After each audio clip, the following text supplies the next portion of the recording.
Right now it is time to bring in Mike Cozzi. It is time to check sports. Good morning there, Mike.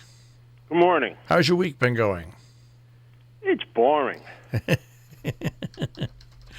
been going for a walk every day when it's not raining. Other than that, I've been planted in my chair.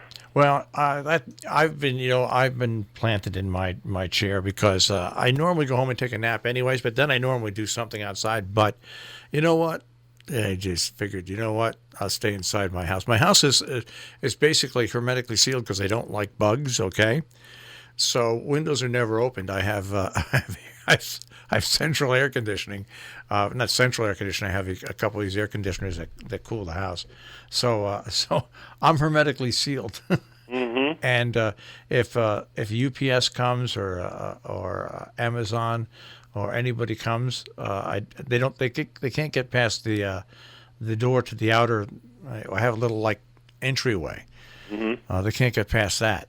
Someone came from the U.S. Census Bureau and she knocked on the door, and I went to my door. She said, "Can I give you?" I said, "No, you can't give it to me now. I don't know who you are.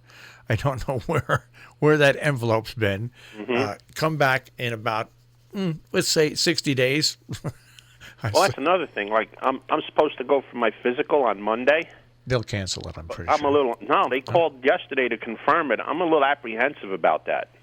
The only thing is I need my meds, because I'm almost out of them. So I'm going to call them today and say, I'm a little apprehensive about coming to the office. I know you say it's safe, but can you just give me another script and I'll see you in May or something? Yeah, I think you have the absolute right to do that. I think you do. I mean, come on. I mean, anyways. Well, anyways. Yeah, they say that they don't take anybody with symptoms, but how do you know? I had a doctor's appointment when this all first started 4.5 weeks ago. I actually had my regular appointment, and I did have a cold at the time. I called into the doctor's office. They said, "That's okay. You can come in, wear a mask." I came in and he said, "Marshall, we just can't do the big physical." He said, but I thought I'd see you and just check you because you had a cold and everything like that, and sent me on my way. So I rescheduled that, and at the same time, he refilled my meds that I need, my prescription. Yeah, I don't care about going to the physical. I know I'm fine and everything, but I don't want to put myself there and, put myself somewhere where I can be, around something. I don't want to do that. Yeah. I'm not a hypochondriac or nothing, but I'm a big believer in don't put yourself in danger either. Well, that's the whole thing. Years ago, up until I was about 30, I was a big believer in putting myself into danger in just about any position in the world. But that all changed with me on September 11th. I don't put myself anywhere where there could be problems. Well, it all changed with me when I got to be 30. I think it was 33 or 34. I don't know. For some reason, I just said, if I want to live a longer life, I better stop all this crazy stuff. Well, anyways, in sports, this is going to be interesting. The NFL is going to keep its draft in April, but they're obviously not. Thank God, they're not going to have hundreds and thousands of people oohing and awing on each draft pick because it's not going to be allowed. It'll be done remotely. Yeah. And I don't see why they should stop it. No. Because everything's been done, the combines and everything. So you can go through and do your draft. Actually, the one that's going to be really affected is baseball. Yeah, but the great thing about the NFL draft this year, we won't have all those idiots, the thousands and thousands of people that have no life, that are cheering and booing and everything like that. It's just going to be a plain draft. I know. That's what I'm saying. They can go ahead and have it. Because there's nothing holding them back. Their season was complete. Everything was done. But like I said, baseball is way up in the air because maybe these teams played 15 games and their season got pulled on the plug. So it's going to be interesting to see how that plays out. And with the NCAA extending another year to seniors, that changes a lot of stuff too. How about who was the agent yesterday that pitched a baseball season that would end with the World Series on Christmas Day? Oh, that was Boros. Okay.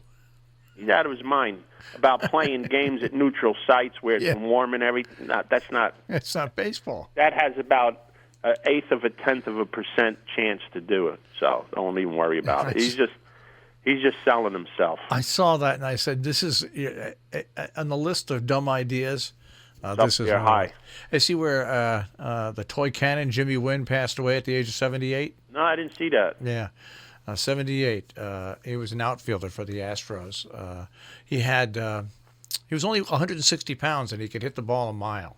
Yeah, and he hit home runs in the Astrodome, which was really hard at that time. And hitting home runs in an indoor park. Yeah, so I'm trying to think what else I noticed happened in sports that was... Well, Syndergaard's got to go get his arm cut. Yeah. And it's funny how the guy that retires but never goes away, you know who I'm talking about, right? In the afternoon, what's he retired 3 times and he's still there? Who? The sports guy in the afternoon. Oh, is he back again? Oh yeah, he's retired, but he's still there. How he's saying it's wrong of Syndergaard to get an elective surgery now, and like really adamant and out of his mind about it.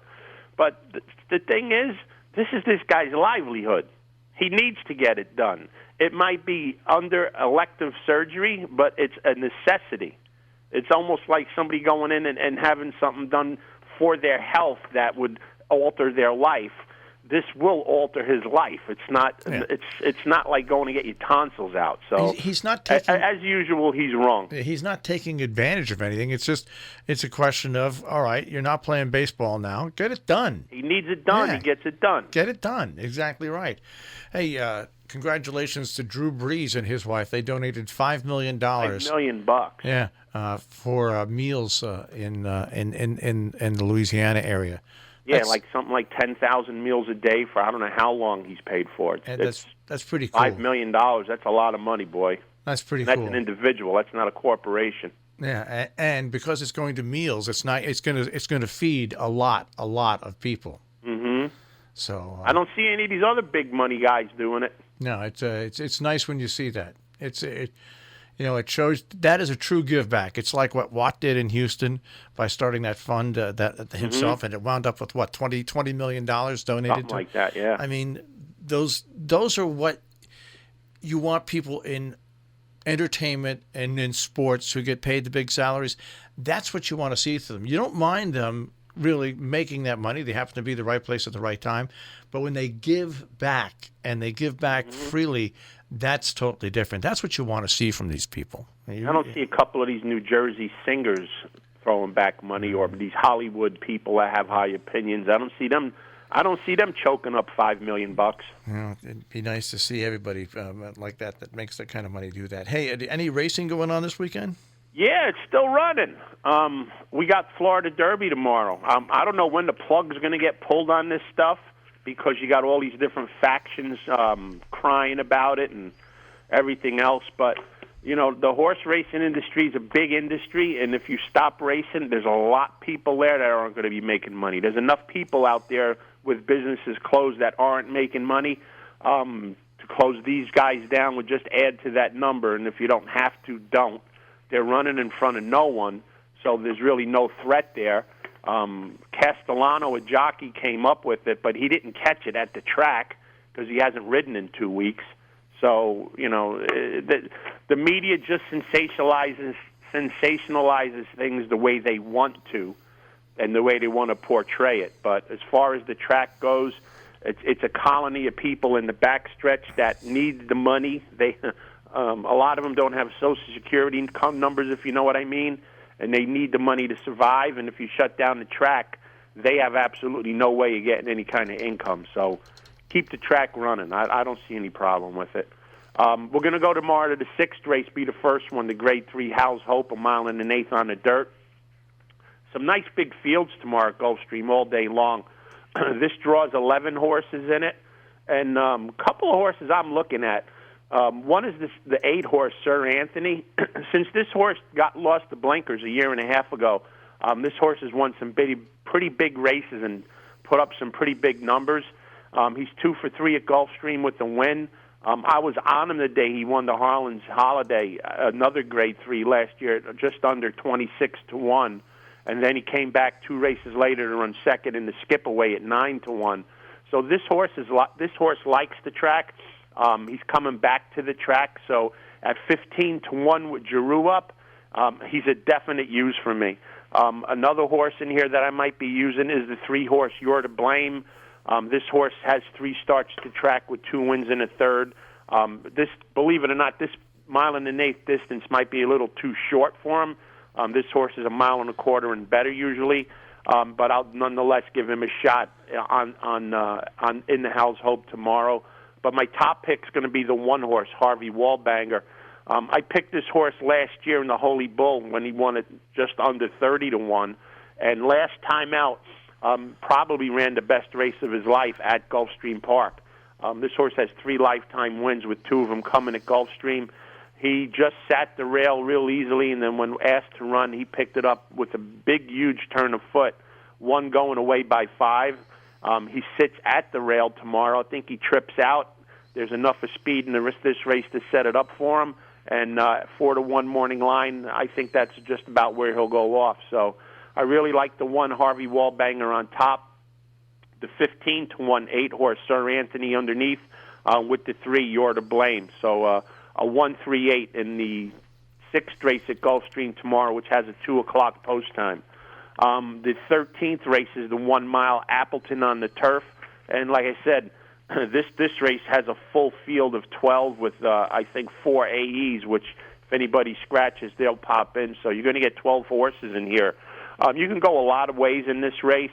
The way I'm going is I like the 1 English B. This horse has 4 races at Gulfstream with the win in 2 seconds.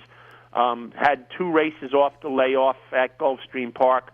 Ran 6th in the Tropical Park Derby in December, and then on February 29th, ran a winning race in the Canadian turf, but the lone speed in that race, Somba J, who's also in this race, wound up beating him by a half length at just under 11-1.